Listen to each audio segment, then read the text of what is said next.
Do you enjoy your emotional prison? You know, the prison that this sick society has been specifically designing for you, where everything that you receive is exactly that what you need, right?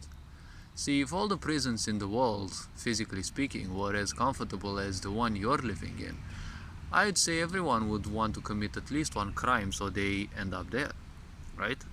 But real prisons are not there to simply teach you what it means to do bad things and also be deprived of freedom. You're deprived of your dignity in most of those prisons in the world. But a sick society's purpose is to keep you simply ignorant.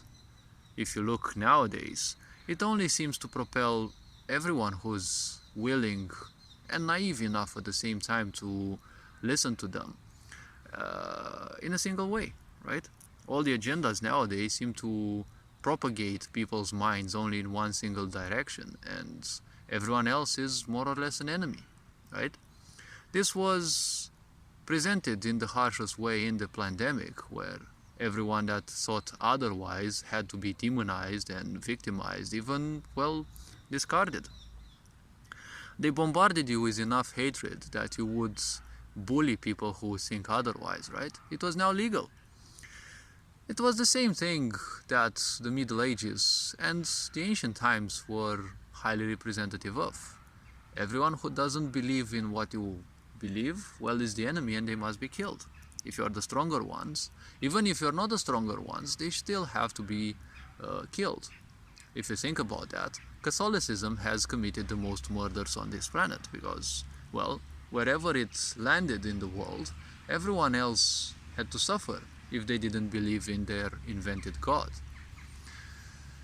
Now, while Abrahamic religions have had their influence on humanity, which was, well thought of for thousands of years before, because there were some people and there are still people who perceive the so-called future, or better said, the influences of energy, and in order to be influenced by those energies, one needs to be kept ignorant.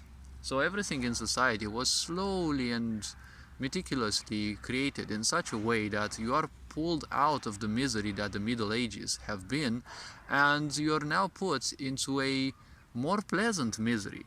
It's still the same misery.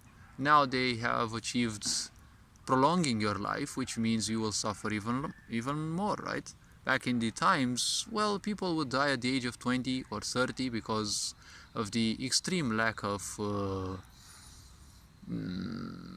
living conditions that Catholicism and Christianity in terms have kept Europe throughout the 1000 times of its existence, which was specifically wanted though, and everything that was different from their primitive minds was obviously repressed. This thing is still seen right now because Christianity was supposed after these 1000 years to make people fully complacent and believe that if God wills something, and well, it's not that God wills something, it's just someone will pop up and say God wills that, everyone will simply comply. That was the main purpose of Christianity, to make people complacent, because if you look at the world, the most complacent societies are the Christian societies, because they have been taught if someone stomps you, just let them do it. If someone slaps you, show them the other cheek. Don't fight, because there's no need to fight, right? If you look at other religions, you won't see the same complacency. Sure, they have their own level of complacency, but you won't see this much level of acceptance because they knew that all of these had to be implemented. Well, I don't need people to believe these, but intuition told me that these religions were thought of for more than 3, 4, 5,000 years, and plans were thought how to be implemented. Now, this may actually be against what history we have learned, but you don't have to take this specifically. But what religion teaches us is nothing but a philosophy. What history teaches us, again, is a philosophy of the winners. You never know what actually truly happened back in the times, and now it doesn't even matter how Caesar and the other ones were like, and even if they actually existed, you don't necessarily know. all you see is some people telling you that, and everyone nowadays simply copies things and creates their own documentaries because everyone wants some attention and wants to feel as if they actually left something behind. But they don't know if that reality that they're portraying through the so-called history is actually true. Why would you need to watch documentaries? Why not become, well, sensitive enough that you can access the true history of this planet and even the true history of this universe, because it is within your DNA. Nowadays, they're all against the DNA. They're all taking samples of your blood, samples of your fluids.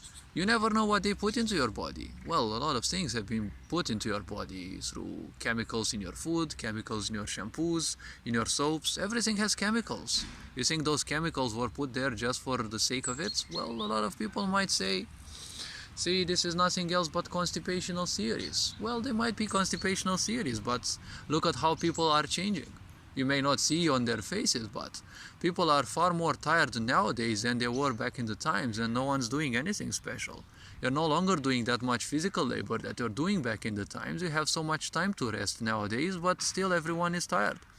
Everyone is inducing less time into their own misery compared to the Middle Ages, where there was literally nothing to do. Nowadays you can simply listen to music and distract yourself, which means, again, you will invest less time into your misery. But again, the very simple point is, people are doing so much less, but they are far more tired, right? They are being inhibited in different ways, right? Now, it's no longer that transgender people exist. They didn't appear here just because nature willed it, right? Well, it will be probably harsh for them to accept the reality that they have been an experiment, and, well, people have played with DNA indirectly, but, well, it doesn't matter.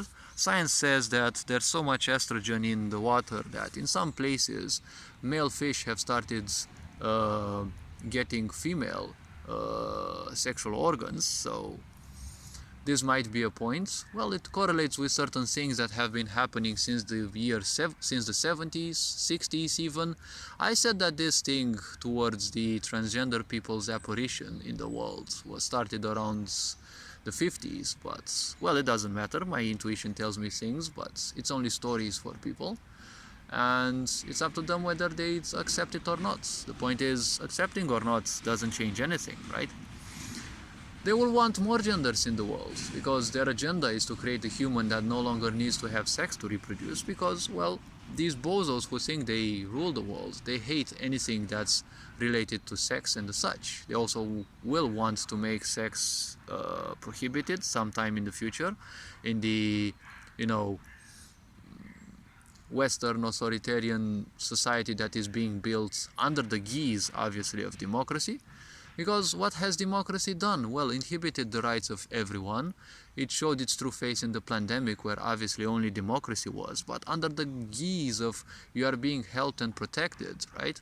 Well, you are neutered and killed, right? You no longer were a man, woman, or whatever. It never even mattered if you were LGBT or whatever, because apparently people are put in this emotional prison that if you're following these agendas, you're safe, right? That's what they want. They want you locked in a bubble of your emotions, because it's much easier to keep you in your stupid ideas. They only give you some ideas and you simply accept them. It's much better than building you prisons, right? And the future prisons of the so-called 1984, as people want, well, you will be locked in your own houses, and the news will all be simply tailored to your emotional needs. It may be, a sulfuric atmosphere outside, but they will lie you in the news that it's a sunny, bright day. But again, you're gonna be way too addicted to your distractions that you won't even draw the curtain to see the apocalypse that's outside, right? Or the beauty of the weather that will be outside, because it doesn't matter, right? Being stuck in your emotional bubble is not good, because ultimately your own energy is the hardest to break out of, and that's what a sick society wants. With this in mind, hopefully this video was somewhat introspective and raised a bit of awareness. You're appreciated. Enjoy life. And this being said, Ferenc Jan Bauer signing out.